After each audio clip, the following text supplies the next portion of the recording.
تاریخی کاغذات وغیرہ جو ہیں، جو سرمایہ ریکارڈ وغیرہ ان کے پاس موجود ہے. اللہ تعالیٰ ان کو لمبی عمر دے، اور جس طریقے سے یہ کام کرتے آ رہے ہیں ہماری یہی دعا ہے کہ آگے بھی ایسے ہی کرتے رہے. جی شکریہ. شکریہ بھائی، شکریہ، بڑی مہربانی. جی بہت شکریہ. ہمارے ساتھ کشتواڑ سے ہمارے ٹیم کے ممبر بھی ہیں، عمران فریدی صاحب. وہ اگر کوئی بات کرنا چاہیں. عمران فریدی صاحب، وہاں نیٹ ورک کی بھی دقت ہے، لیکن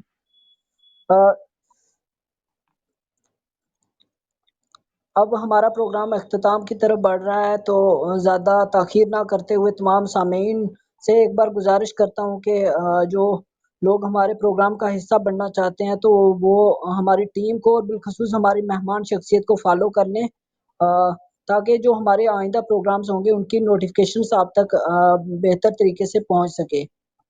سر اگر آپ کوئی سماج کو کوئی پیغام دینا چاہیں تو دے سکتے ہیں، کیونکہ ہمارے ساتھ جموں کشمیر کا ایسا کوئی کھول نہ جائے ایسے لوگ ہیں. نہ تو میں مبلغ ہوں، جی نہ جی ناصح ہوں. میرا کام ہے نشاندہی کرنا، میں وہ کرتا رہتا ہوں. باقی یہ جو نصیحتیں کرنا یہ میرا کام ہی نہیں ہے، یہ انہی کا کام ہے جو ہمیں نصیحتیں کرتے ہیں. اللہ تعالیٰ ان کو بھی صحیح راستے پہ چلائے. جی جی سر، میں سامعین سے یہی کہنا چاہوں گا کہ سر کی آپ کتابیں جب پڑھیں گے تو آپ کو اندازہ ہوگا کہ کس شخصیت کے مالک ہیں، اور جو بات مبلغ بھی نہیں کہہ سکے ہیں تو وہ بھی کہنے کی کوشش کی ہے سر نے. تو میں جو ہے بات کو لمبا نہ کرتے ہوئے ہماری ماڈریٹر نسیم اختر صاحبہ سے گزارش کرتا ہوں کہ شکریہ کی تحریک پیش کریں، اس کے بعد ہم جو ہے پروگرام کو اختتام تک پہنچائیں گے. جی بہت شکریہ طارق بھائی. واقعی آج کا پروگرام بہت خوبصورت رہا، بہت زبردست پروگرام تھا. تو میں طارق ابرار آفیشیل کلب سے منتظمین کی طرف سے اردو زبان کی تازہ اور منفرد آٹو بایوگرافی میں زندہ آدمی ہوں موضوع کے تحت فکر و عمل سیریز کے 26ویں پروگرام کے مہمان اور بایوگرافی کے خالق پنجابی اردو کے نامور ادیب خالد حسین صاحب اور تمام ناظرین و سامعین کا شکریہ ادا کرتی ہوں. خالد حسین صاحب نے بہت ہی شاندار انداز میں اپنی زندگی اور اردو و پنجابی ادب کے سلسلے میں بہت ہی معلوماتی گفتگو کی، جس کے لیے ہم ان کے مشکور ہیں کہ انہوں نے اپنا بہت ہی قیمتی وقت ہمارے پروگرام کے لیے دیا. ہم امید کرتے ہیں کہ وہ پھر کبھی نہ کبھی ہمارے ساتھ ہوں گے اور ہمارے مہمان بنیں گے. میں آخر میں طارق ابرار آفیشیل کلب کے پلیٹ فارم پر تشریف لانے والے تمام سامعین و ناظرین کا پروگرام کے منتظمین طارق ابرار، عمران فریدی، مشتاق خالد چودھری اور ناچیز نسیم اختر کی طرف سے شکریہ ادا کرتی ہوں، جنہوں نے اس اہم پروگرام کو کامیاب بنانے کے لیے بھرپور تعاون دیا.